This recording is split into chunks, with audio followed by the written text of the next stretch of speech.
नमस्कार साथियों। तो इस क्लास में आज आप लोगों को जो क्लास मिलने वाला है वो टीए आर्मी के लिए 50 क्वेश्चन मैं आज नहीं करवाऊंगा। आपके इस क्लास में मैंने आज जनरल नॉलेज के 20 क्वेश्चन और जनरल साइंस के 15 क्वेश्चन लाया है।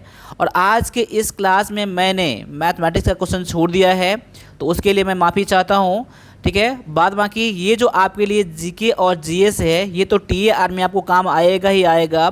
साथ साथ में आप अग्निवीर का कोई भी एग्ज़ाम दे रहे हैं ना, चाहे जीडी का हो, क्लर्क का हो, टेक्निकल का हो, सब में आपको काम आने वाला है।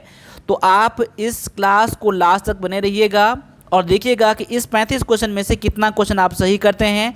साथ साथ में आपके जो दोस्त होंगे ना जो अग्निवीर की तैयारी कर रहे हैं, उन्हें भी शेयर करिए इस क्लास को और देख लीजिए कि वो भी आपके साथ कितना क्वेश्चन सही कर पाते हैं। और ये सारा क्वेश्चन जो है ना आप एग्ज़ाम के लिए टू दी पॉइंट है और बेस्ड है। तो चलिए स्टार्ट करते हैं आज के पहले क्वेश्चन से। तो पहला क्वेश्चन देख सकते हैं आज का कि भारत के नेपोलियन के रूप में किसे जाना जाता है।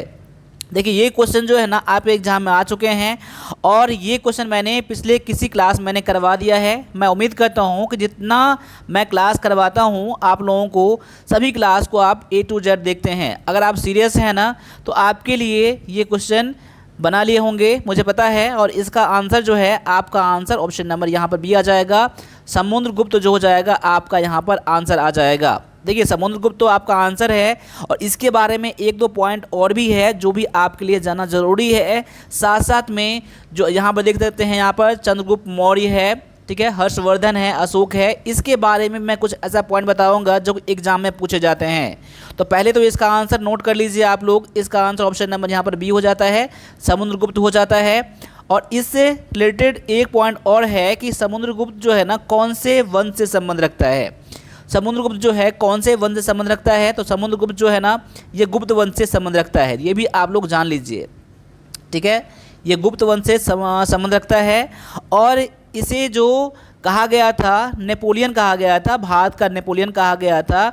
एक इतिहासकार थे, कौन थे, तो ये थे V.A. स्मिथ थे, ठीक है ना।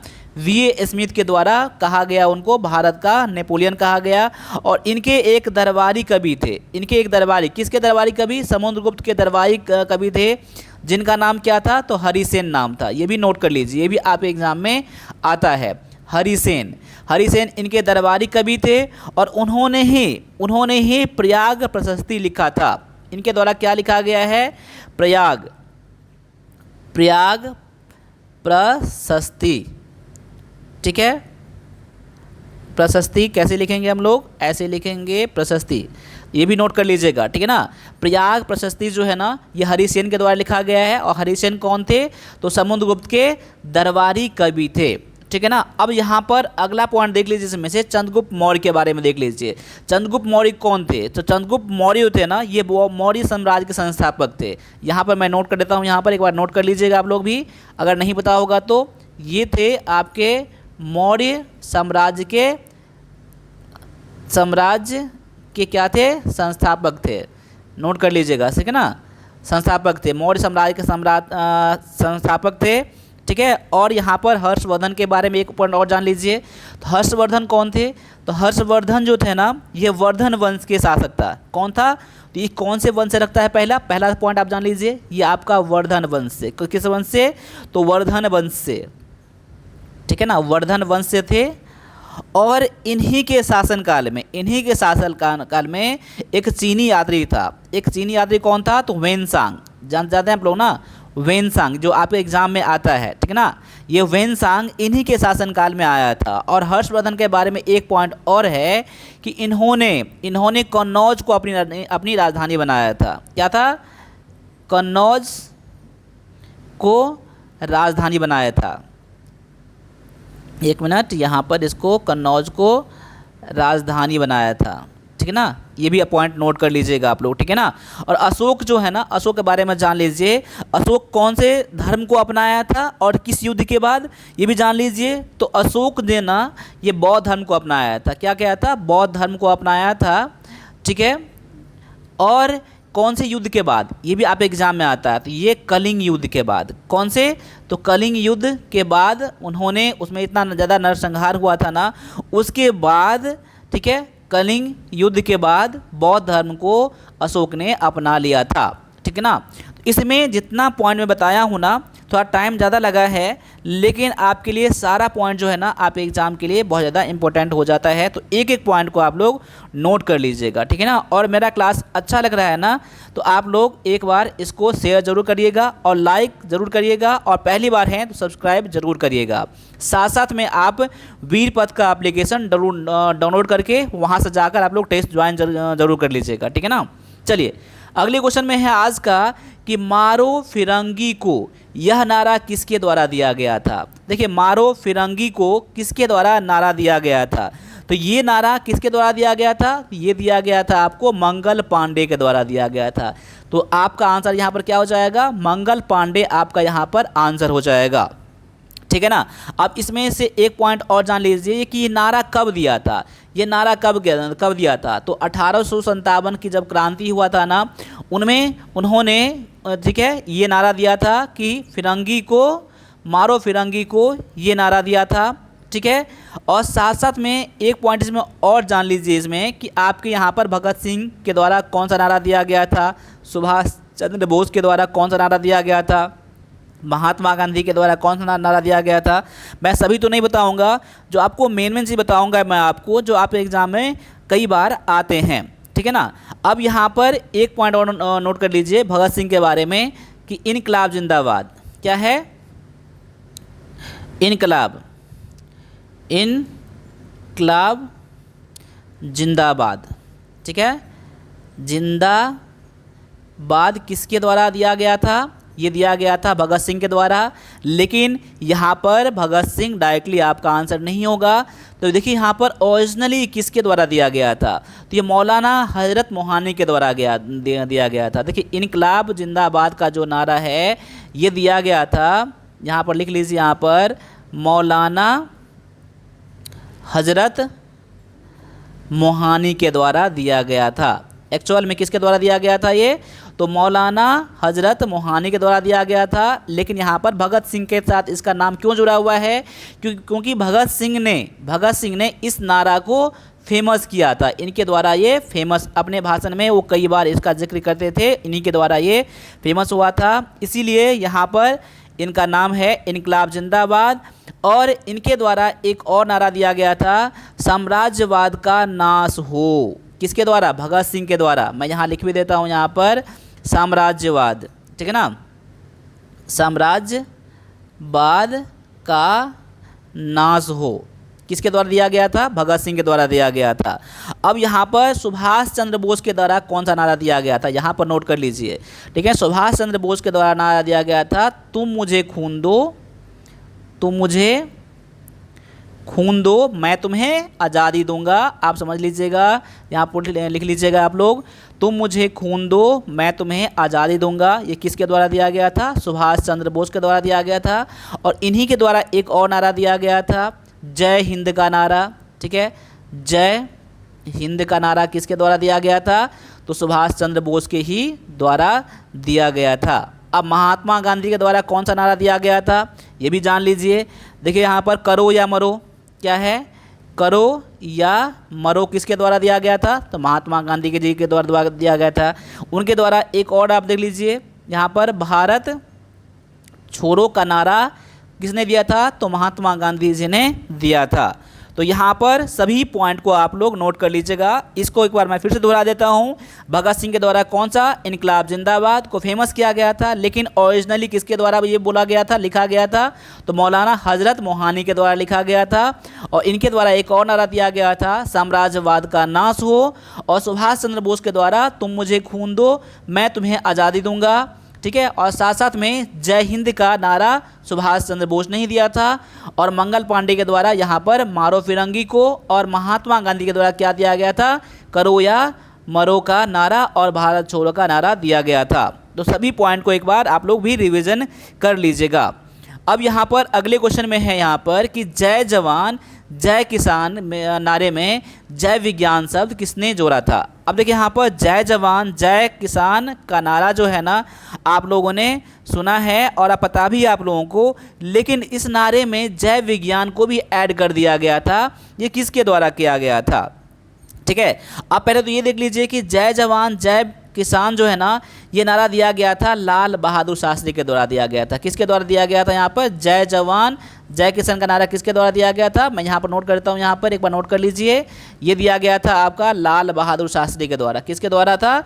लाल बहादुर शास्त्री के द्वारा दिया गया था आपका ये नारा, जय जवान जय किसान। ठीक है ना।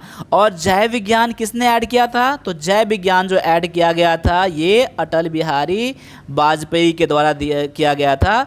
जय जवान जय किसान और जय विज्ञान अटल बिहारी वाजपेयी के द्वारा कब ऐड किया गया था? ये किया गया था 1998 में किया गया था। ये कब? जब पोखरण परमाणु परीक्षण हुआ था तब दिया गया था। इसमें जय विज्ञान को जोड़ा गया था। अब ये तो जान गए हैं कि यहाँ पर लाल बहादुर शास्त्री के द्वारा दिया गया है ये जय जवान और जय किसान। ठीक है। और जय किसान जय जवान जय किसान और जय विज्ञान अटल बिहारी वाजपेयी के द्वारा दिया गया है। ठीक है।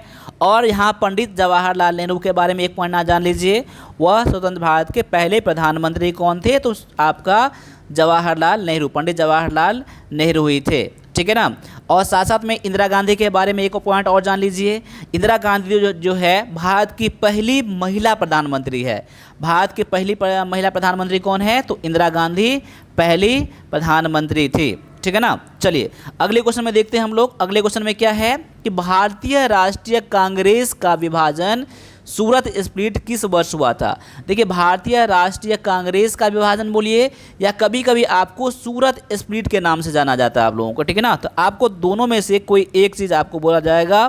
ठीक है ना। तो वहाँ पर समझ लीजिएगा कि यहाँ पर भारतीय राष्ट्रीय कांग्रेस का विभाजन कब हुआ था या सूरत स्प्लिट कब हुआ था, आप लोगों को यहाँ पर आंसर देना है। आप एग्जाम में यही क्वेश्चन आएगा। तो पहले तो इसका जान लीजिए। इसका आंसर दिया गया ऑप्शन नंबर बी में, ये 1907 में हुआ था। ठीक है ना। 1907 में जब आपका सूरत का भी ये आपका अधिवेशन हुआ था तब। मैं यहाँ लिख भी देता हूँ यहाँ पर, सूरत अधिवेशन जब हुआ था ना, तब क्या हुआ था, ये जो कांग्रेस है ना, जो आपका भारतीय राष्ट्रीय कांग्रेस है, वो दो भागों में बट गया था। तो पहला भाग कौन सा बट गया था? पहला भाग था आपका गरम दल। ठीक है ना, गरम दल। और दूसरा कौन था आपका? ये था आपका नरम दल था। क्या था? नरम दल था। तो यहाँ पर तो दो भागों में बढ़ गया था। अब एक पॉइंट इसमें और जान लीजिए, यहाँ पर 1907 में आपका अलग हुआ था। आपका अगर हो सकता है कि ये जो गरम दल और नरम दल था अलग तो यहाँ पर हुआ था, इसलिए कांग्रेस का विभाजन हो गया। लेकिन ये फिर से बाद में जाकर क्या हुए? एक हो गए। तो कब एक हो गए? ये हो गए आपका 1916 में हो गया। देखिए एक कब हो गए? एक कब हो गए? एक कब हुआ? तो ये 1916 में। अगर बोलेगा यहाँ पर कि विभाजन कब हुआ, तो 1907 में हुआ। ये सूरत अधिवेशन में हुआ। तो किस भाग में? तो गरम दल और नरम दल में। लेकिन यही गरम दल नरम दल जो मिलकर एक फिर कब हुआ? तो 1916 ईस्वी में आपका एक हुआ था। अब यहाँ पर 1905 है, तो 1905 के बारे में भी एक क्वेश्चन जो है आपके एग्जाम में पूछे जाते हैं। तो बंगाल का विभाजन कब हुआ था? बंगाल का विभाजन कब हुआ था? तो यहाँ पर नोट कर लीजिए, यहाँ पर बंगाल का विभाजन कब हुआ था? तो 1905 में हुआ था।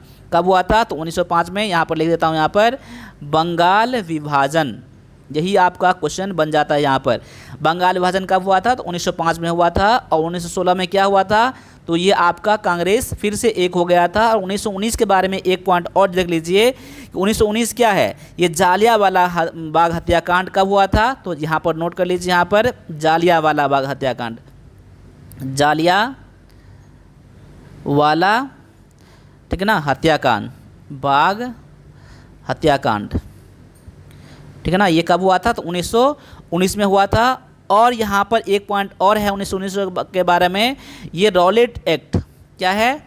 रॉलेट एक्ट जो है ना, ये कब लागू हुआ था? ये 1919 में ही लागू हुआ था। कब लागू हुआ था? तो 1919 में लागू हुआ था।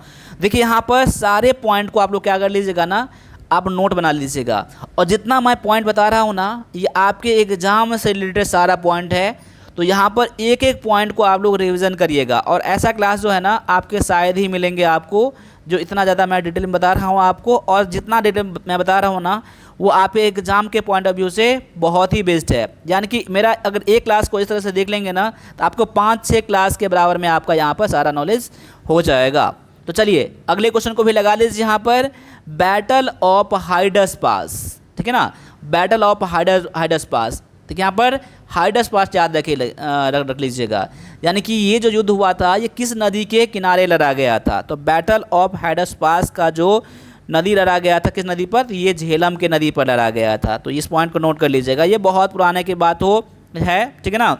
और इसको आप लोग ये भी नोट कर लीजिए, इसे विश्व तथा का यहाँ पर वित्त यहाँ पर रुक जाइए, हाँ, विस्ता का युद्ध भी कहा जाता है। इसे क्या कहा जाता है, विस्ता का युद्ध बोलेंगे या फिर हाइडस पास का युद्ध बोलेंगे। ये कौन से नदी किनारे पर हुआ था, तो झेलम नदी के किनारे पर हुआ था।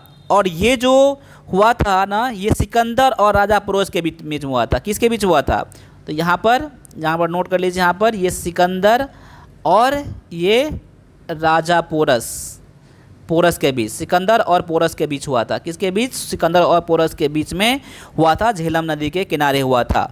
अब यहाँ पर सिंधु नदी पर कोई भी ऐसा युद्ध कुछ भी नहीं हुआ था, ठीक है ना।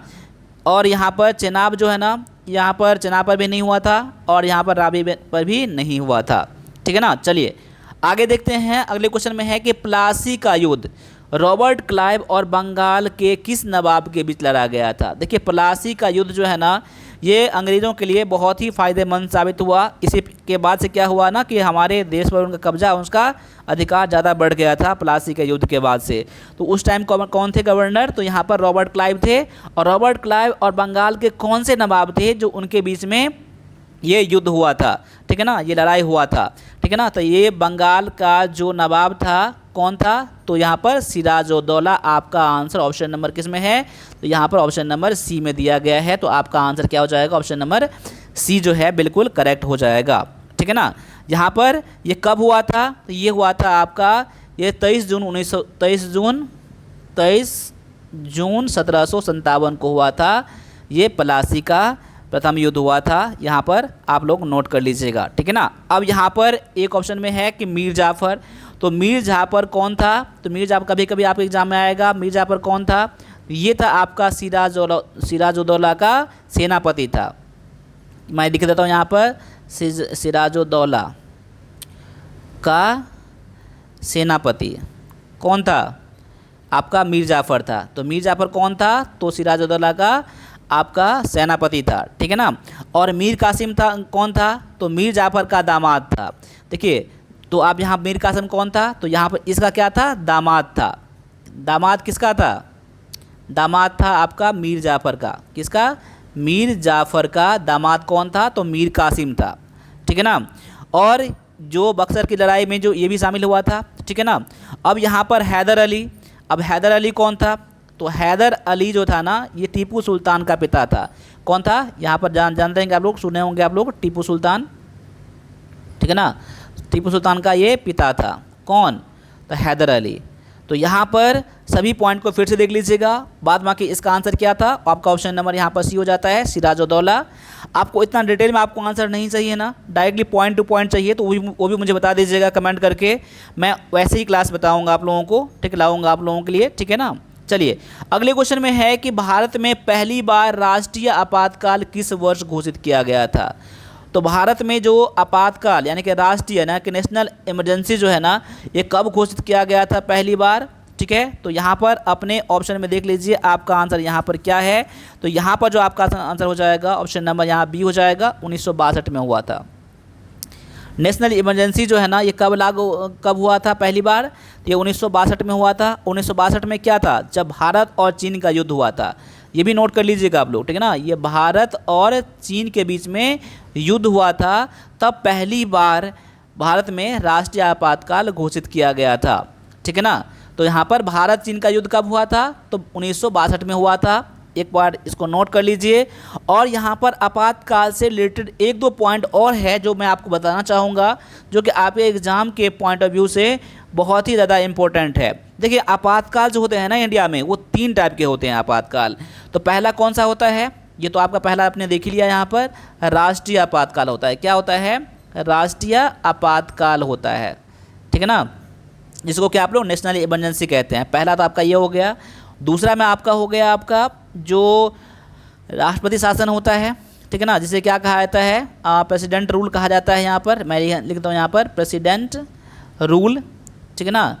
तो यहाँ पर और तीसरा क्या होता है आपका, ये होता है आपका मतलब वित्तीय आपातकाल होता है, जिसे क्या कहा जाता है, फिनांशियल इमरजेंसी कहा जाता है। क्या कहा जाता है, फिनांशियल इमरजेंसी कहा जाता है। आप लोग हिंदी में नोट कर लीजिएगा, कभी कभी मैं आपको इंग्लिश में ही बता देता हूँ आपको यहाँ पर, ठीक है ना, EMERGENC, ठीक है ना। तो फिनांशियल इमरजेंसी को क्या कहते हैं, वित्तीय आपातकाल। क्या कहते हैं, वित्तीय आपातकाल कहते हैं। क्या कहते हैं, वित्तीय आपातकाल। तो भारत में 3 तरह के आपातकाल होते हैं, और आप एग्जाम में ये भी आता है ना कि ये कौन कौन से अनुच्छेद के अंतर्गत आता है।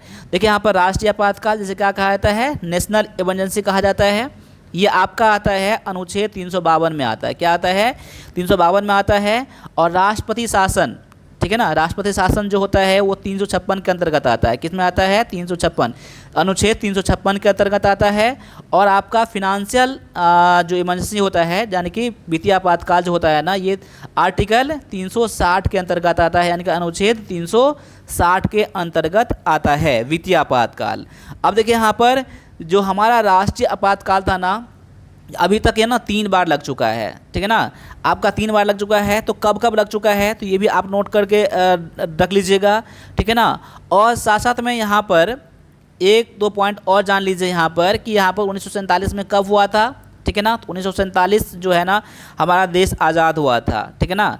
और यहाँ पर 1971 में क्या हुआ था, तो यहाँ पर देखिए 1971 में क्या हुआ था, यहाँ पर राष्ट्रीय आपातकाल फिर से लगा था यहाँ पर, ठीक है ना। ये तब कब लगा था यहाँ पर राष्ट्रीय आपातकाल, जब यहाँ पर भारत और पाकिस्तान के बीच में युद्ध हुआ था 1971 में, ठीक है ना, तभी राष्ट्रीय आपातकाल लगा था। और तीसरी बार कब लगा था, ठीक है ना, जब एक बार आंतरिक जो सुरक्षा की जब बात हुआ था यहाँ पर, तब लगा था, ठीक है ना। तो ये 1975 में लगा था, यानी कि 3 बार लगा था। 1962 में भारत पाकिस्तान के युद्ध के टाइम में, और 1971 में भारत पाकिस्तान के युद्ध के टाइम में, और यहाँ पर तीसरी बार लगा था आंतरिक अशांति के आधार पर लगा था, ठीक है ना। तीसरी बार राष्ट्रीय आपातकाल लगा था, ठीक है ना। चलिए अगले क्वेश्चन में देखते हैं हम लोग। अगला क्वेश्चन क्या है, देखिए दिल्ली सल्तनत पर पहला मुस्लिम आक्रमणकारी कौन था। दिल्ली सल्तनत का पर जो पहला जो मुस्लिम आक्रमण जो हुआ था वो किसके द्वारा हुआ था, ठीक है ना। तो यहाँ पर देख लीजिए आपका, यहाँ पर मोहम्मद बिन कासिम किस में है, ऑप्शन नंबर सी में है। मोहम्मद बिन कासिम के द्वारा ये भारत में जो दिल्ली पर पहला जो मुस्लिम आक्रमण जो किया गया था, किसके द्वारा किया गया था, मोहम्मद बिन कासिम के द्वारा किया गया था, ठीक है ना। तो यहाँ पर जो पहला जो आक्रमण था और सफल भी रहा था, ठीक है ना। अब यहाँ पर इसके बारे में जान लीजिए, मोहम्मद गजनवी के बारे में जान लीजिए यहाँ पर, ठीक है ना। ये जो है ना, ये मैं साल 1000 से 1027 साल के बीच में ना कई बार आक्रमण किया था। कहा जाता है कि ये 17 बार आक्रमण किया था ये, ठीक है ना। और मोहम्मद गौरी जो है ना, ठीक है ना, मोहम्मद गौरी के बारे में तो आप जानते होंगे आप लोग, ये भी कई बार आक्रमण किया गया था। ये भी आपका मुस्लिम शासक ही था, ठीक है ना। मोहम्मद गौरी जो आप किससे जानते हैं आप लोग, तो तराइन के युद्ध से जानते हैं हम लोग। किसको जानते हैं आप लोग, तराइन के युद्ध के से जानते हैं आप लोग, ठीक है ना। तराइन का युद्ध कब हुआ था, तो 1192 में हुआ था, ठीक है ना। तो यहाँ पर उसी के बाद से क्या हुआ था, जो भारत में जो मुस्लिम जो साम्राज्य का जो एक तरह से कह सकते हैं नींव रखना, उन्हीं के द्वारा ये स्टार्ट हुआ था, ठीक है ना। चलिए अगले क्वेश्चन में देखते हैं हम लोग कि देश बंधु जो है ना वो किसको जानते हैं। देश बंधु के नाम से हम लोग किसको जानते हैं इंडिया में, यानी कि भारत में देश बंधु के नाम से किसे जाना जाता है। तो देश बंधु को हम लोग किसको बोलते हैं, हम लोग देश बंधु, यानी कि चित्तरंजन दास को क्या कहा जाता है, देश बंधु कहा जाता है। अब देश बंधु का मतलब क्या होता है, देश बंधु का मतलब क्या होता है कि हमारे राष्ट्र का मित्र को क्या कहते हैं हम लोग, देश बंधु कहते हैं। और देश बंधु किसे कहते हैं, तो चित्तरंजन दास को कहा जाता है, देश बंधु कहा जाता है, ठीक है ना। और ये जो है ना, अब यहाँ पर ये मतलब एक पार्टी का भी उसने स्थापना किया था। इसके पार्टी का नाम क्या था, इसके पार्टी का नाम क्या था, इसके पार्टी का नाम था स्वराज पार्टी। क्या था, स्वराज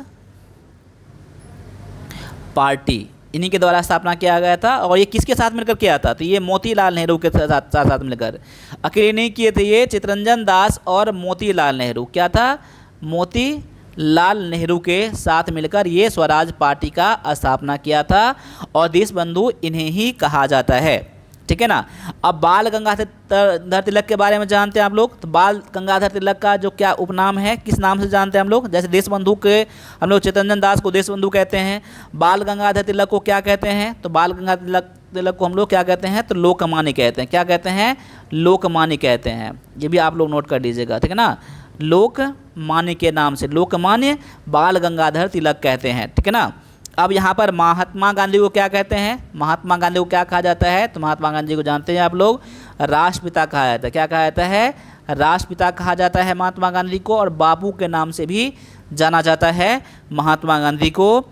और सुभाष चंद्र बोस को क्या किस नाम से जानते हैं आप लोग? सुभाष चंद्र बोस को नेताजी के नाम से जानते हैं आप लोग, ठीक है ना। नेताजी को नाम से जानते हैं आप लोग, ठीक है ना।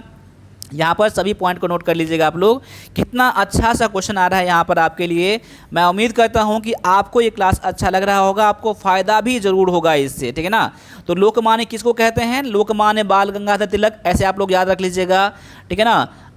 देशबंधु चित्तरंजन दास, राष्ट्रपिता कौन? तो महात्मा गांधी, बापू कौन? तो महात्मा गांधी, सुभाष चंद्र बोस कौन? तो नेताजी, ठीक है ना। चलिए अगले क्वेश्चन में देखते हैं हम लोग। अगला क्वेश्चन में क्या है कि कुतुबुद्दीन ऐबक ने दिल्ली सल्तनत की राजधानी किसको बनाया था? देखिए यहाँ पर कुतुबुद्दीन ऐबक ने दिल्ली सल्तनत की राजधानी किसको बनाया था? पहले दिल्ली था, और दिल्ली से क्या कर दिया था उन्होंने? लाहौर ट्रांसफ़र कर दिया था, ठीक है ना। लाहौर ट्रांसफ़र कर दिया था किसने? तो कुतुबुद्दीन ऐबक ने, ठीक है ना। और ये कुतुबुद्दीन ऐबक के बारे में एक पॉइंट और आपके लिए जानना जरूरी है, ठीक है ना। क्या ज़रूरी है? तो इन्होंने क्या किया था? इन्होंने गुलाम वंश का स्थापना किया था। क्या था? तो गुलाम वंश का स्थापना किया था, और ये दिल्ली से अपना राजधानी कहाँ बना दिए थे? तो लाहौर बना दिए थे, जो कि आपका यहाँ पर क्वेश्चन था यहाँ पर। अब यहाँ पर देख लीजिए, ठीक है ना। फिर लेकिन देखिए दिल्ली को जो था फिर से राजधानी कब बनाया गया? ठीक है, लाहौर से कब लाया गया? फिर दिल्ली ला गया। तो इनके जो उत्तराधिकारी थे ना, ठीक है ना, इनके उत्तराधिकारी कौन थे? कुतुबुद्दीन ऐबक के उत्तराधिकारी कौन थे? तो ये भी आपके लिए जानना जरूरी है। कुतुबुद्दीन के उत्तराधिकारी कौन थे? उत्तराधिकारी कौन थे? तो इनके उत्तराधिकारी थे इल्तुतमिश थे। कौन थे? तो इल्तुतमिश थे, ठीक है ना। इन्होंने क्या किया था? लाहौर से दिल्ली, अब लाहौर से दिल्ली स्थापना कर दिया। किसका ट्रांसफ़र कर दिया? कौन? राजधानी को इनके उत्तराधिकारी इल्तुतमिश के द्वारा किया गया था, ठीक है ना। चलिए अब आगे बढ़ते हैं, अगले क्वेश्चन को देखते हैं हम लोग, ठीक है ना। अगले क्वेश्चन में क्या दिया गया है कि सिनेमा के क्षेत्र में दिया जाने वाला सर्वोच्च सम्मान दादा साहेब फाल्के अवार्ड की शुरुआत किस वर्ष में हुआ था? देखिए दादा साहेब फाल्के अवार्ड का जो शुरुआत हुआ था ना, ये 1969 ईस्वी में हुआ था, ठीक है ना। 1969 में हुआ था, और ये जो है ना, ये फिल्म के क्षेत्र में सबसे बड़ा अवार्ड कौन है? दादा साहेब फाल्के अवार्ड है, ठीक है ना। और ये फिल्म के क्षेत्र में है। लेकिन नागरिक सम्मान के बारे में हम बात करें, नागरिक के लिए जो सबसे बड़ा अवार्ड होता है कौन सा होता है? ये भारत रत्न होता है, ठीक है ना। भारत रत्न होता है। कौन सा होता है? भारत रत्न होता है। और इसका स्थापना कब हुआ था? यानी कि भारत रत्न जो है ना, शुरुआत कब हुआ था? तो 1954 में हुआ था। यहाँ पर नोट कर लीजिए, यहाँ पर देखिए ना, भारत रत्न जो है आपका 1954 में स्टार्ट हुआ था। इसके साथ में कौन सा हुआ था? तो पद्म पुरस्कार, ठीक है ना। पद्म पुरस्कार ये भी 1954 में ही स्टार्ट हुआ था, ठीक है ना, शुरुआत किया गया था। 1969 में क्या? दादा साहेब फाल्के अवार्ड शुरुआत किया गया था, ठीक है ना। और यहाँ पर 1972 के बारे में, चलिए इसे थोड़ा अलग से पॉइंट इसमें है, इसलिए मैं आपको थोड़ा सा पॉइंट नहीं बता रहा हूँ आपको। 1983 के बारे में लेकिन जान लीजिए। 1983 में पहली बार भारत ने वर्ल्ड कप जीता था, ठीक है ना। वर्ल्ड कप पहली बार जीता था 1983 में। वर्ल्ड कप पहली बार जीता था 1983 में जीता था, ठीक है ना। तो ये सारा पॉइंट जान लीजिए आप लोग, ठीक है। चलिए अब आगे आते हैं, अगले क्वेश्चन में देखते हैं हम लोग कि यूनेस्को द्वारा दिया जाने वाला कलिंग पुरस्कार किस क्षेत्र में दिया जाता है? तो यूनेस्को द्वारा जो कलिंग पुरस्कार दिया जाता है वो विज्ञान के क्षेत्र में दिया जाता है। विज्ञान को अधिक सुगम बनाने के लिए, इंटरेस्टिंग बनाने के लिए जो अवार्ड दिया जाता है, ये कलिंग पुरस्कार दिया जाता है। और ये किसके द्वारा दिया जाता है? तो ये यूनेस्को के द्वारा दिया जाता है, ठीक है ना, यूनेस्को के द्वारा दिया जाता है। तो यहाँ पर इसका शुरुआत कब हुआ था? तो इसका शुरुआत हुआ था 1952 से स्टार्ट हुआ था, ठीक है ना, कलिंग पुरस्कार, ठीक है ना। और यहाँ पर शांति जानते हैं हम लोग, शांति क्या है? शांति का नोबेल पुरस्कार होता है, जो कि नॉर्वे में दिया जाता है। कहाँ दिया जाता है? देखिए यहाँ पर नॉर्वे में दिया जाता है, तो ये नोट कर लीजिएगा। शांति का नोबेल पुरस्कार कहाँ दिया जाता है? नॉर्वे में दिया जाता है। अब देखिए जब भी मैं नोबेल पुरस्कार के बारे में बात करता हूँ, क्या करता हूँ, नोबेल पुरस्कार के बारे में बात करता हूँ, तो यहाँ पर आपके लिए जाना ज़रूरी है कि नोबेल का जितना भी पुरस्कार होता है वह स्वीडन में दिया जाता है। कहाँ दिया जाता है? स्वीडन में दिया जाता है। लेकिन बस शांति का जो नोबेल पुरस्कार होता है वो नॉर्वे में दिया जाता है। ठीक है ना? आप लोगों को थोड़ा सा कुछ डाउट हो तो एक बार कमेंट जरूर बताइएगा। ठीक है ना? चलिए अब यहाँ पर कला के क्षेत्र में कौन सा पुरस्कार दिया जाता है? ठीक है ना? तो कला के क्षेत्र में दिया जाता है कालिदास सम्मान दिया जाता है। ये मध्य प्रदेश के सरकार द्वारा दिया जाता है। ठीक है ना? कला के क्षेत्र में दिया जाता है। ठीक है ना? और साहित्य के क्षेत्र में कौन सा दिया जाता है? तो साहित्य के क्षेत्र में दिया जाता है इंडिया में ज्ञानपीठ पुरस्कार। क्या आता है? ज्ञानपीठ पुरस्कार। ठीक है ना? ये आपके एग्जाम में आया था 2 साल पहले, ये अग्निवीर के एग्जाम में आया था, ज्ञानपीठ पुरस्कार। इसको मैं साफ साफ लिखता हूँ यहाँ पर, ज्ञानपीठ पुरस्कार दिया जाता है, साहित्य के क्षेत्र में दिया जाता है। और बुकर पुरस्कार भी दिया जाता है, साहित्य के क्षेत्र में दिया जाता है। देखिए यहाँ पर लिख देता हूँ, यहाँ पर बुकर पुरस्कार भी दिया जाता है, ये साहित्य के क्षेत्र में दिया जाता है। लेकिन ये दिया जाता है ज्ञानपीठ पुरस्कार भारत में दिया जाता है। ठीक है ना? भारत में दिया जाता है। और ये अंतर्राष्ट्रीय लेवल पर ये दिया जाता है, आपका अंतर्राष्ट्रीय लेवल पर कौन दिया जाता है? बुकर पुरस्कार दिया जाता है। लेकिन ये साहित्य के क्षेत्र में ही दिया जाता है। चलिए इसको मैं एक बार समराइज करता हूँ यहाँ पर इस क्वेश्चन के लिए। तो यहाँ पर यूनेस्को द्वारा जो दिया जाता है कलिंग पुरस्कार, ये किस क्षेत्र में दिया जाता है? तो विज्ञान के क्षेत्र में दिया जाता है। और यहाँ पर शांति का नोबेल पुरस्कार नॉर्वे में दिया जाता है। और साहित्य के लिए इंडिया में कौन सा पुरस्कार है? तो ज्ञानपीठ पुरस्कार है। लेकिन अंतर्राष्ट्रीय स्तर पर जो है ये बुकर पुरस्कार है। और विज्ञान के क्षेत्र में जो दिया जाने वाला तो अभी मैंने बता दिया, और ये 1952 में स्टार्ट हुआ था। चलिए अगले क्वेश्चन में देखते हैं हम लोग। अगला क्वेश्चन में है कि लोना शब्द जो है ना कौन से खेल से संबंध रखता है? लोना जो है ना ये कौन से खेल से संबंध रखता है? तो लोना जो है ये कबड्डी से संबंधित ये आपका टर्म है, शब्द है। ये लोना कब किया जाता है? जब एक तरफ के जो खिलाड़ी होते हैं ना दूसरे तरफ के खिलाड़ी को पूरा ऑल आउट कर देता है। ठीक है ना? ऑल आउट कर देता है ना, तो यहाँ पर उसे लोना कहा जाता है। ठीक है ना? चलिए आगे चलते हैं हम लोग। अगले क्वेश्चन में है कि आपका किस देश का राष्ट्रीय खेल कबड्डी है?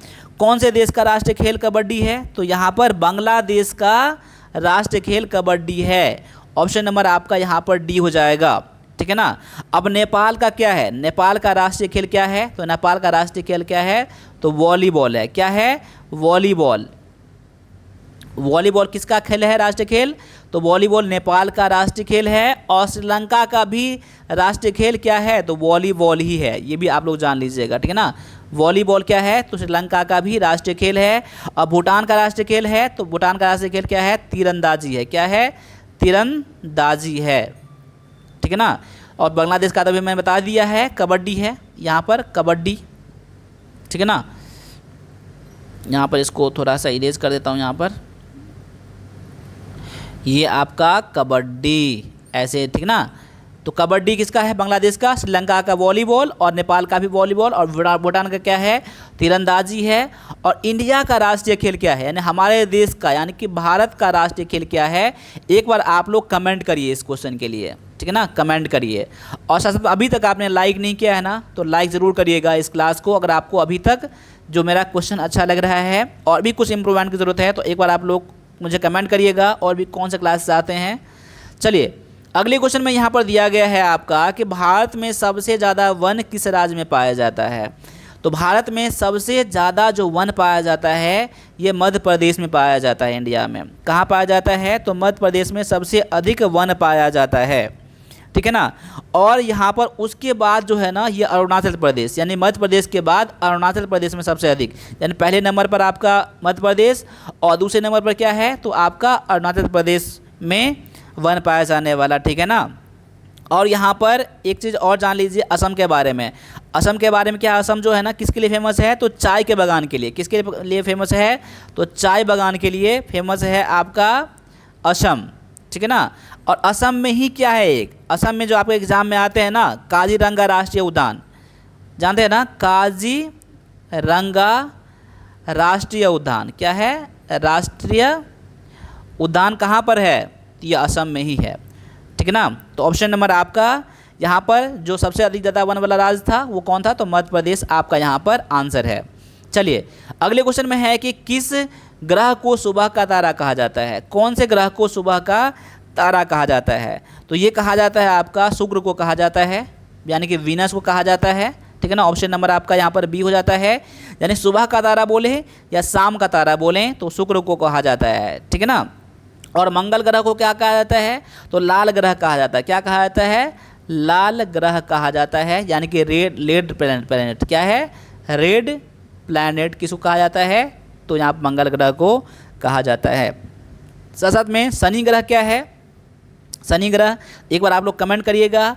और लेकिन बृहस्पति के बारे में मैं एक से बताऊंगा आपको, ठीक है ना, कि ये जो है ना सबसे बड़ा ग्रह है, क्या है, सबसे बड़ा ग्रह, सबसे बड़ा ग्रह है, ठीक है ना, सबसे बड़ा ग्रह है।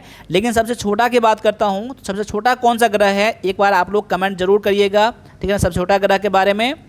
चलिए अगले क्वेश्चन में है आप लोगों के लिए कि भारत की सबसे लंबी दूरी का ट्रेन कौन सी है। भारत के सबसे लंबी दूरी का ट्रेन जो है ना ये आपका कौन सा है, तो विवेक एक्सप्रेस है, कौन सा है, विवेक एक्सप्रेस, ठीक है ना। तो ऑप्शन नंबर आपका यहाँ पर बी आपका आंसर है अगर आपने चुना है तो, ठीक है ना। विवेक एक्सप्रेस जो है ना कहाँ से कहाँ चलता है, ये चलता है डिब्रूगढ़ से, कहाँ से चलता है, ये चलता है डिब्रूगढ़ से चलता है। डिब्रूगढ़ कहाँ पर है, तो डिब्रूगढ़ क्या है, तो असम में है। कहाँ पर है, डिब्रूगढ़ से कहाँ चलता है, तो कन्याकुमारी चलता है, क्या है, कन्याकुमारी तक चलता है। कन्याकुमारी कहाँ पर है, तो तमिलनाडु में है, कहाँ पर है, तमिलनाडु। ये इसका डिस्टेंस जो है ना ये आपका 4000 किलोमीटर प्लस है, 4000 किलोमीटर प्लस है। ये सबसे ज़्यादा लंबा दूरी का, यानी कह सकते हैं यहाँ पर टोटल जो है 4189 किलोमीटर, ठीक है ना। ये सबसे ज़्यादा लंबा दूरी का ट्रेन है विवेक एक्सप्रेस, ठीक है ना। और राजधानी एक्सप्रेस क्या है, ये अलग अलग स्टेट के राजधानी से जोड़ता है, ठीक है ना, अलग अलग शहरों को राजधानी से जोड़ता है, ठीक है ना। और समझौता एक्सप्रेस के बारे में एक जान लीजिए, ये समझौता एक्सप्रेस था ना ये भारत और पाकिस्तान के बीच में चलने वाला ट्रेन था, ये समझौता एक्सप्रेस था, ठीक है ना। ये लेकिन इसको ये पूरी तरह से बंद कर दिया गया, ठीक है ना। ये तो वैसे कई बार बंद हुआ, कई बार चालू हुआ, लेकिन अब इसको परमानेंटली बंद कर दिया गया है। कब बंद कर दिया, तो ये आपका 2019 में जब पुलवामा अटैक हुआ था ना उसके बाद से हुआ था, ठीक है ना। जब शिमला समझौता हुआ था ना उसी के बाद से ये स्टार्ट किया गया था, ठीक है ना। चलिए अगले क्वेश्चन को देखते हैं हम लोग कि अंडमान और निकोबार द्वीप समूह किस उच्च न्यायालय के अधिकार क्षेत्र के अंतर्गत आता है, यानी कौन से हाई कोर्ट के अंतर्गत ये अंडमान निकोबार द्वीप समूह जो है ना इसका जितना ज़्यादा जो न्यायालय है ये कौन से हाई कोर्ट के अंतर्गत आता है, तो ये आपका कलकत्ता हाई कोर्ट के अंतर्गत आता है, कलकत्ता हाई कोर्ट के अंतर्गत आता है, ठीक है ना। चलिए अगले क्वेश्चन में है आपका यहाँ पर कि कौन सी भारतीय नदी वृद्ध गंगा यानी कि वृद्ध गंगा के नाम से जाना जाता है, ठीक है ना। कौन सा नदी को कहते हैं, तो गोदावरी को क्या कहा जाता है, वृद्ध गंगा के नाम से जानते हैं आप लोग गोदावरी को, ठीक है ना। साथ साथ में इनको दक्षिण का गंगा भी कहा जाता है, क्या कहा जाता है, दक्षिण गंगा भी कहा जाता है, क्या कहा जाता है, दक्षिण गंगा भी कहा जाता है। किसको, तो गोदावरी को कहा जाता है, ठीक है ना। वृद्ध गंगा और दक्षिण गंगा रखिएगा नाम, गोदावरी को कहा जाता है, ठीक है ना। और यहाँ पर जो ये कहाँ पर है, ये आपका साउथ इंडिया में है, ये कहाँ पर है, तो साउथ इंडिया में है, ठीक है ना। और कावेरी को भी क्या कहा जाता है, कावेरी को भी दक्षिण गंगा कहा जाता है, दक्षिण की गंगा कहा जाता है, क्या कहा जाता है, दक्षिण गंगा, क्या कावेरी को भी कहा जाता है। और महानदी के बारे में जानते हैं कि आप लोग, महानदी जो है ना, महानदी पर ही हीराकुंड बनाया गया है, क्या, हीराकुंड। हीराकुंड किस नदी पर बनाया गया है, तो हीराकुंड जो बनाया गया है ना ये महानदी पर बनाया गया है। और ये कौन से राज्य के अंतर्गत आता है, हीराकुंड बांध। हीराकुंड बांध कहाँ पर है, हीराकुंड बांध जो है ना ये आपका उड़ीसा में है, कहाँ पर है, उड़ीसा में है।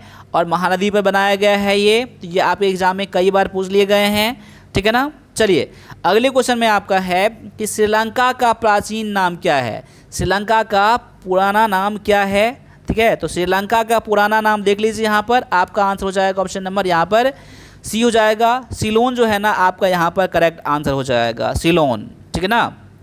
अब यहाँ पर उससे भी पुराना नाम क्या था, लंका नाम था, लेकिन लंका कोई आधिकारिक नाम नहीं था, बाद बाकी ये आधिकारिक नाम था आपका सिलोन, ठीक है ना। तो सिलोन के बारे में आप लोग याद रख लीजिएगा आप लोग, ठीक है ना। चलिए अब आगे आते हैं, आपको 15 क्वेश्चन मिलेंगे, आपको साइंस के क्वेश्चन मिलेंगे, और साइंस के भी क्वेश्चन जो है ना टॉप के क्वेश्चन है, तो इसको भी आप लोग पूरे तरीके से लगा कर देखिएगा और लास्ट में कमेंट करके बताइएगा कि आपका टोटल 35 क्वेश्चन में से कितना क्वेश्चन बना है। ठीक है ना। चलिए, अब यहाँ पर क्वेश्चन नंबर 21 में दिया गया है कि कौन सा विटामिन मानव में बांझपन का कारण बनता है, यानी कौन सा विटामिन की कमी हो जाएगा तो यहाँ पर इनफर्टिलिटी यानी कि बांझपन का शिकार बन जाएगा।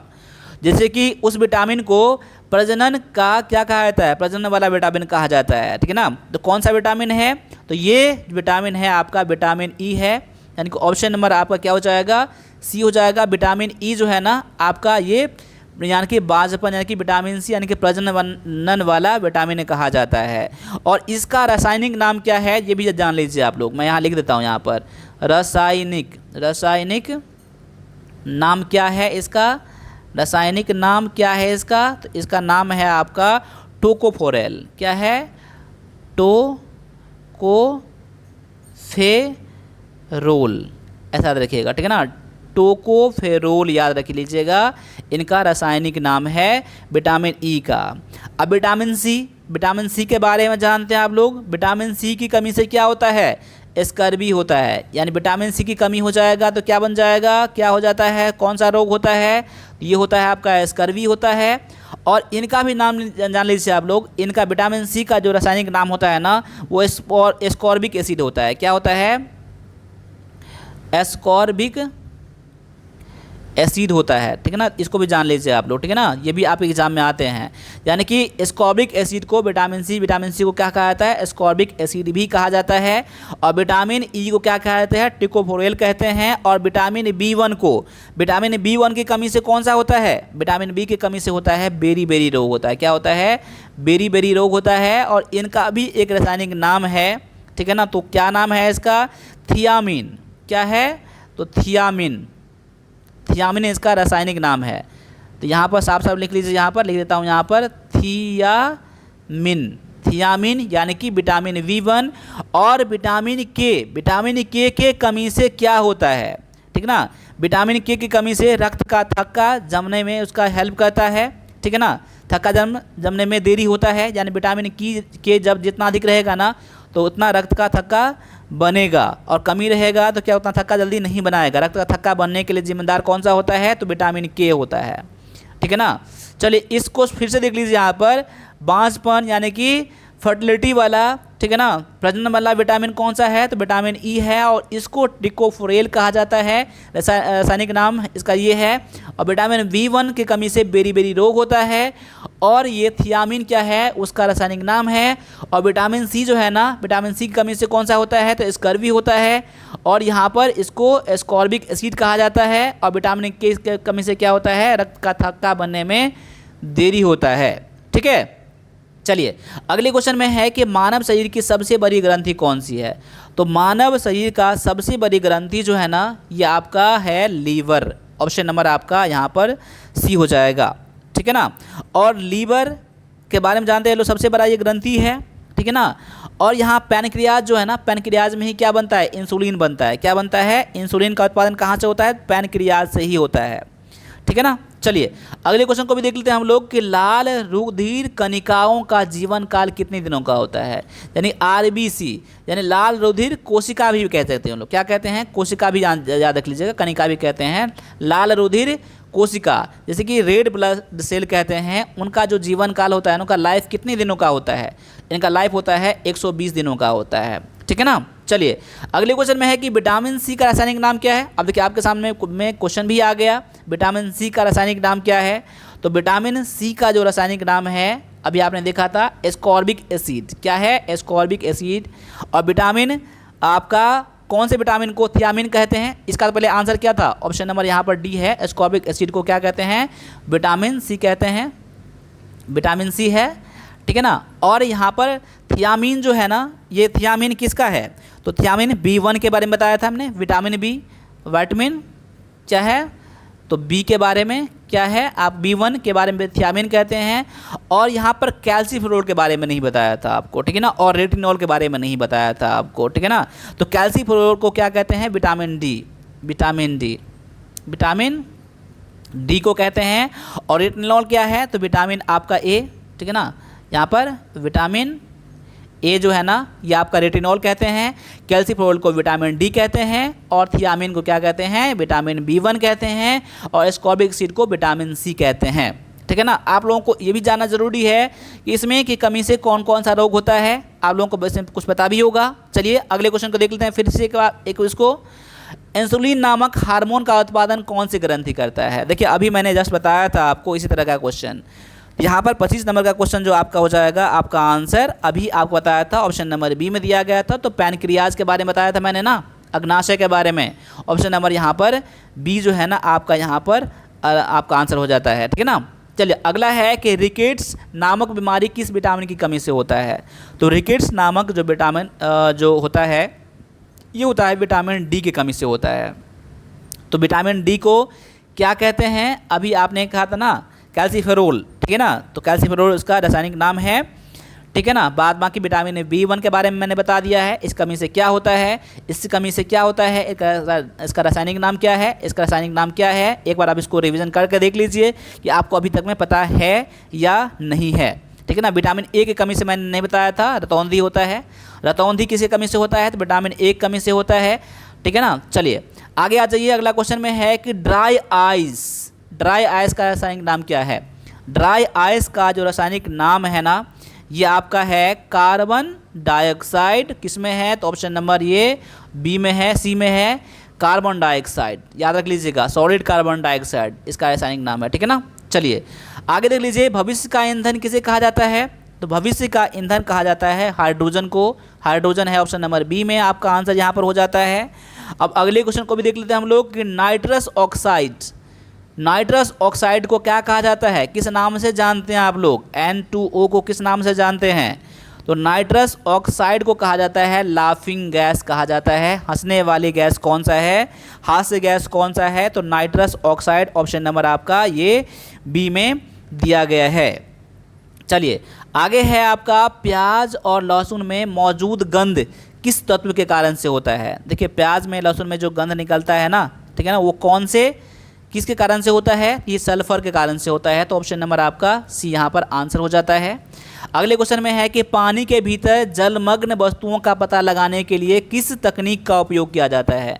कौन से तकनीक का उपयोग करके जो पानी के अंदर में जो भी चीज़ है उसे हम लोग जानते हैं हम लोग, कौन सा तकनीक, तो यहाँ पर है ऑप्शन नंबर बी में सोनार विधि के द्वारा उपयोग किया जाता है, ठीक है ना। चलिए आगे दिया गया है कि वायरस जो है ना यहाँ पर इसका फुल फॉर्म भी दे दिया गया है। यहाँ पर बोल रहा है कि आर का फुल फॉर्म क्या है, तो देखिए यहाँ पर बाय मिस्टेक से यहाँ पर वायरस का फुल फॉर्म यही दिया गया है, whittle information resource under seize जो है ना आपका यहाँ दिया गया है। तो आर का मतलब क्या है, आपका रिसोर्स है। तो यहाँ पर आंसर पहले ही मैंने बोल दिया यहाँ पर, ठीक है, नहीं बोलना चाहिए था, यहाँ पर दिखाना चाहिए था। बाद बाकी देख लीजिए कैसा क्वेश्चन आपको आता है, इसका फुल फॉर्म आप लोग याद कर लीजिएगा, ठीक है ना। आगे है कि निम्नलिखित में से कौन सा कंप्यूटर की अस्थायी मेमोरी है, परमानेंट मेमोरी कौन सा है। तो रोम जो होता है ना ये परमानेंट मेमोरी होता है, और रैम जो क्या होता है, रैम होता है आपका, ये परमानेंट मेमोरी नहीं होता है। ये बिजली कटने के बाद, विद्युत कटने के बाद, इलेक्ट्रिसिटी कटने के बाद क्या होता है, इसका डाटा पूरा इरेज होता है, हो जाता है। लेकिन रोम क्या है, रोम में डाटा क्या होता है, परमानेंटली स्टोर रहता है, ठीक है ना। कंप्यूटर बंद होने के बाद भी स्टार्ट हो जाएगा तो आपका डाटा वही सेम ही रहेगा।